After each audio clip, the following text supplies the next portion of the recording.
suis Caroline Hermarger, organisatrice du Salon des indépendants du Net qui aura lieu le 2 et 3 décembre à Montpellier. Alors, lors de ce salon, il va y avoir des ateliers de 2h30 qui vont être animés par des intervenants et aussi il y aura des grandes plages de networking. Alors notamment en tant qu'intervenant, il va y avoir Nicolas Popovic qui est là et qui va nous dire ce qu'il va faire pendant son atelier. Tout à fait. Alors déjà, merci de m'inviter sur cette interview. Alors moi, j'ai une chaîne Immobilier Compagnie sur YouTube. Je fais de l'investissement immobilier depuis 2003. Et je vais venir pour partager mon expérience, alors à la fois immobilière et surtout comment Internet est arrivé dans l'immobilier, puisque je pense que tu le sais, nous dans l'immobilier on est très dans le dur en fait. Oui. Et j'ai légèrement dérapé, puisqu'au départ je devais faire une agence immobilière et au final j'ai fait une chaîne YouTube. Il y a une légère petite différence entre la chute et le départ, quoi, voilà. Oui. Alors, qu'est-ce que tu vas nous faire dans ton atelier? Alors, je vais montrer d'abord l'importance de l'entrepreneuriat Internet aujourd'hui tel qu'il est en train de se construire, puisqu'il a commencé il y a déjà plusieurs années, mais aujourd'hui, tout ce qui est en train de se passer. Le lien avec l'immobilier, parce que malgré tout, je suis attaché à mes racines, on va dire, et je pense que, c'est mon opinion, mais un entrepreneur serein, c'est un entrepreneur qui investit. Alors, investir, c'est un sens large, donc sur soi, en soi-même, des investissements dans la pierre, bon, moi que je recommande, et des investissements dans son entreprise pour qu'elle évolue.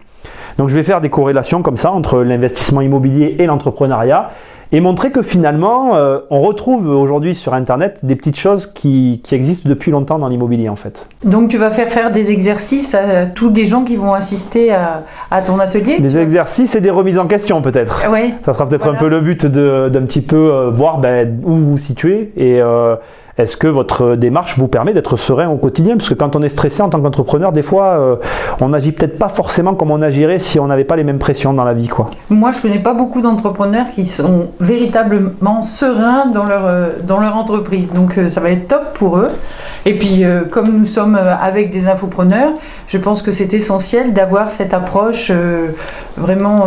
c'est une stratégie, quoi, en fait. Exact, tout à fait, c'est exactement ça. Moi, je suis très stratégique, en fait. C'est exactement ça. C'est de la stratégie générale et qui, je pense, des fois, fait du bien à être rappelé, même à moi, hein, parce que c'est pas parce que j'utilise ces méthodes que des fois, je ne les oublie pas, en fait. Hein. On est tous dans la même barque sur cette histoire. Parce qu'effectivement, là où tu as raison, c'est que on entreprend, on fait des choses dans l'espoir d'eux, et parfois... le cheval, il a un problème sur le trajet, quoi. Bon.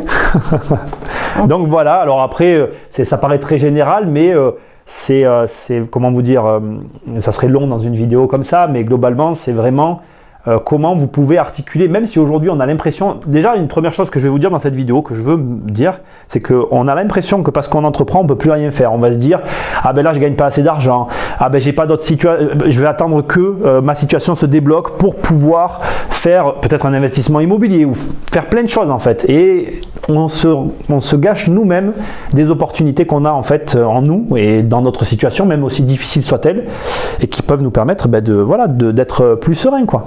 Oui, parce que toi, tu as un parcours assez olé. Pour avoir rebondi et être revenu de très loin, en fait. Oui, tout à fait. Oui, j'étais pas parti pour arriver là où je suis en train d'arriver. Oui, tout à fait. J'ai commencé avec des dettes, ça se trouve facilement sur mon site. J'ai commencé avec 300 000 € de dettes. Donc forcément, quand on commence avec ça, c'est pas le meilleur start pour partir dans la vie, quoi. Et aujourd'hui, on croit que l'argent est un frein.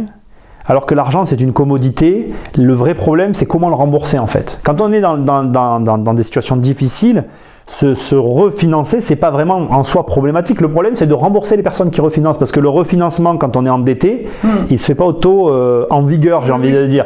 Donc du coup, on se met des pressions supplémentaires, mais c'est vraiment là dans des niveaux comme ça, c'est de l'état d'esprit. Mais effectivement, il y a des choses à partager, des choses à dire qui pourraient effectivement changer les choses. Nous serons ravis de vous accueillir et de vous recevoir et puis de partager plein de bons moments avec nos experts, avec tous les participants bien sûr, puisque avec ces grandes plages de networking, il y aura vraiment des échanges. Il y a une soirée aussi VIP et donc c'est le 2 et 3 décembre à Montpellier au Novotel. Au Novotel, voilà. Venez nombreux, merci.